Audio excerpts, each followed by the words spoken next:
we kind of hear a little bit about pelvic floor, like it's a little more common to be out there now that people talk about it. At least it's becoming more common. But what exactly is it? Where is it? How does it work?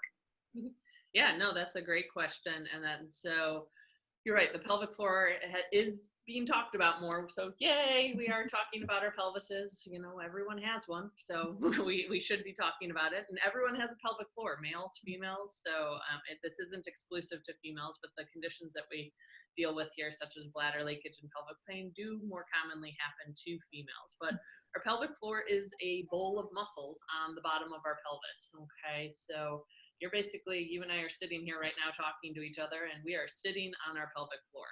And these muscles help to support our pelvic organs. So think of them as like a bowl that holds up the pelvic organ fruit in the bowl.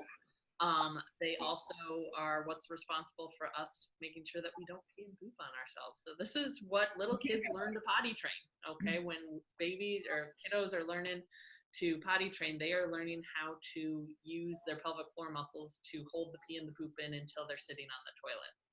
And then these muscles also need to relax. So that's where a lot of people go wrong, is that they think the only thing that ever needs to be done with the pelvic floor is to tighten it and strengthen it more and hold it tight.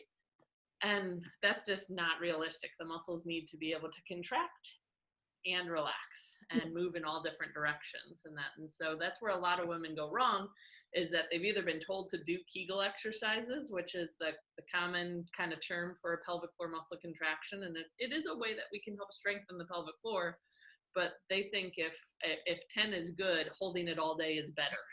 And so we get women who are walking around holding their pelvic floor tight all day and wondering why their muscles aren't working well. And that's like saying, you know what, I want to get my hands stronger, so I'm going to do this to it all day long.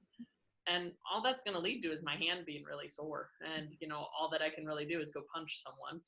So it's not that functional, that my muscles need to contract and relax and move better. And so some women have a really hard time finding these muscles and knowing that they are using them and moving them correctly. And that's where partnering with the pelvic physical therapist can be really helpful, because every day I get women coming in here saying, well, I've been told to do Kegel exercises and I've been doing them, but it doesn't seem to be doing anything. And then we evaluate how they're using their pelvic floor muscles, and they haven't been using them correctly, and they need some help to get them working the right way. Yeah, no, that answered. I was just going to ask. So Kegels are definitely the thing that people talk about or recognize. But yeah, there's probably all different kinds of movements, and we probably don't even realize how we use those muscles on a regular basis and how they can be used, because it's kind of not something we think about, right? We learn how to go to the bathroom and then we're done. Yep, that is true. But these muscles, and a lot of people think about working the pelvic floor muscles in isolation, just doing Kegel exercises, but these muscles are part of our canister of support. So they have to work together with our diaphragm, which is the top of the canister, our abdominal muscles, and our back muscles, which are the side of the canister, and then the pelvic floor is the bottom of the canister. So I have a lot of people who can only contract their pelvic floor when they're holding their breath, okay? Well, that's not very functional if you're leaking when you're sneezing or coughing or laughing, and those are forceful kind of exhale situations. If your pelvic floor can only turn on when you're holding your breath, then we're in trouble when a cough, a laugh, or a sneeze happens. And so making sure that people can realize that how to engage these muscles with the other deep core muscles that are there.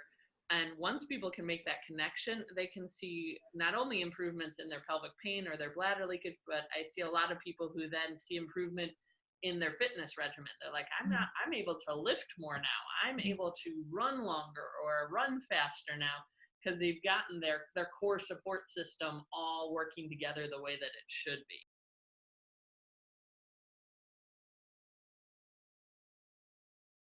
So you are coming to our Mom Empowerment Expo. You're actually one of our guest speakers and our platinum sponsors, which we're really excited about.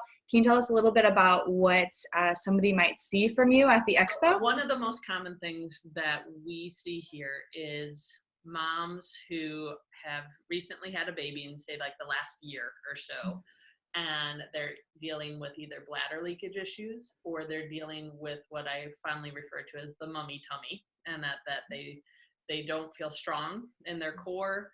They may have even tested themselves and realized that they have what's called a diastasis recti, which is a separation of the abdominal muscles.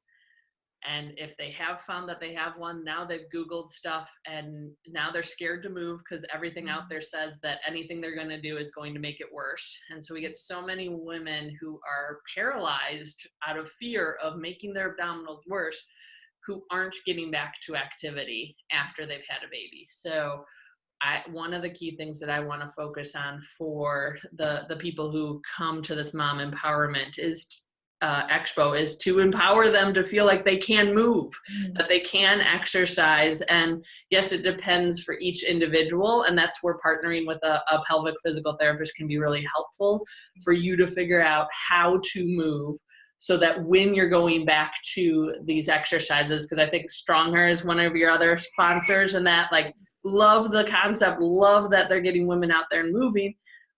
Partnering with the pelvic physical therapist is just going to let that woman feel confident in those exercise classes and do more with it and get more, bang for their buck, so to speak, out of the exercise, because she knows that she's using those muscles correctly and can further on her rehab on her own. So my goal for my talk is to help women know that they can take control of their core rehab and get back to feeling more energized, get back to feeling stronger, not have to deal with bladder leakage or back pain, working and playing with their kiddos.